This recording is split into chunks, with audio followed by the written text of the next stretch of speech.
Ayan mga boss, nandito po tayo sa palayan. Dahil yung nanay ko po ay nagpapa-harvest ng palay. Kita nyo naman po mga boss ang lagay po ng ating palay.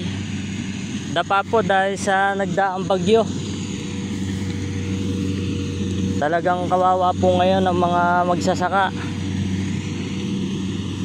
Mahina na po ang ani. Mura pa po ang presyo ng palay. Ayan, ano pa po ang kikitain ng magsasaka?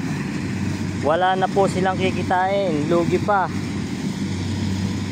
Dahil sa mura po ng presyo ng palay. Tapos ganito pa po ang nangyari. Sana po ay matulungan nyo po ang ating mga mahal na magsasaka.